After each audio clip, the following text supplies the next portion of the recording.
is James Mathers for the Digital Cinema Society at NAB 2022. I'm here with cinematographer Rob McLachlan, ASC, and he's an early user of the Venice camera, the Venice 2 actually, although I think he used the Venice for a long time as well. But he's one of the few people that have used the Venice 2, and I'd like to get his reactions. Rob?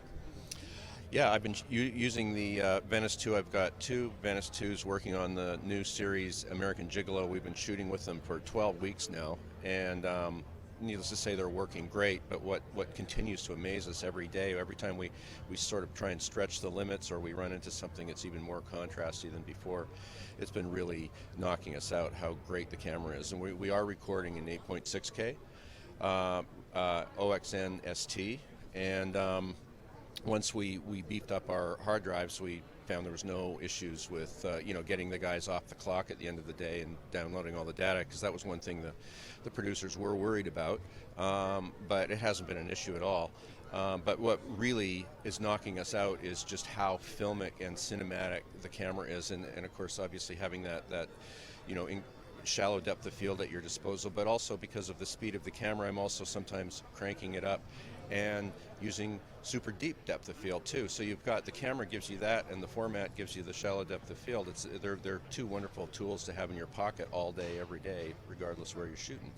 And really, the thing that I think that we've been happiest with is working with it at 3200 at the 3200 base ISO.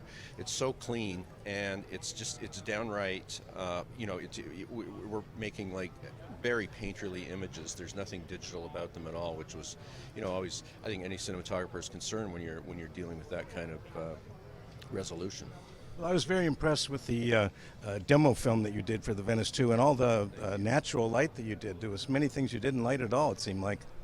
Yeah, on the Homecoming demonstration film I did last fall, I didn't want to use any movie lights whatsoever. I mean, the closest thing I got to using any light was a tattered rice paper lantern that was in the house that we were filming in, and I did move it a little bit just to put it in a bit more usable position, but everything 100% natural light, no hair, makeup, wardrobe, no movie lighting or anything. I just wanted to really put the camera to it, give it a sort of a torture test,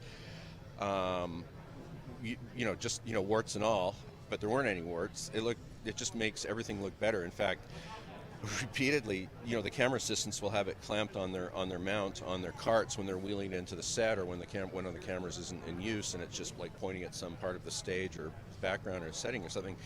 And I'll look at the DIT and I will go, look at that gorgeous image. I mean, basically, it makes everything you pointed at look better, and it makes obviously my job has gotten a little easier once again. Well, you're famous for your Game of Thrones. It's such beautiful work. What if you had this camera on Game of Thrones? I really wish I'd had this big format on Game of Thrones, because that much more cinematic depth of field and the increased detail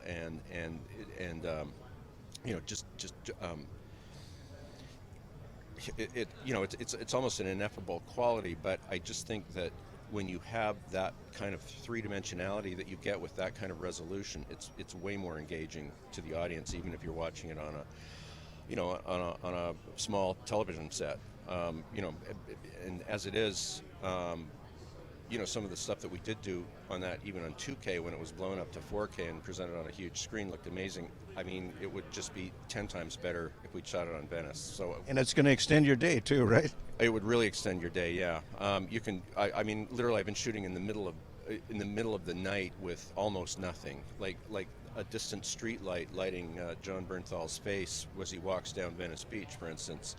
And it's there, and it feels, you couldn't make it feel more natural if you tried. So it's kind of fantastic. Well, thank you very much, Rob. My pleasure, thank you.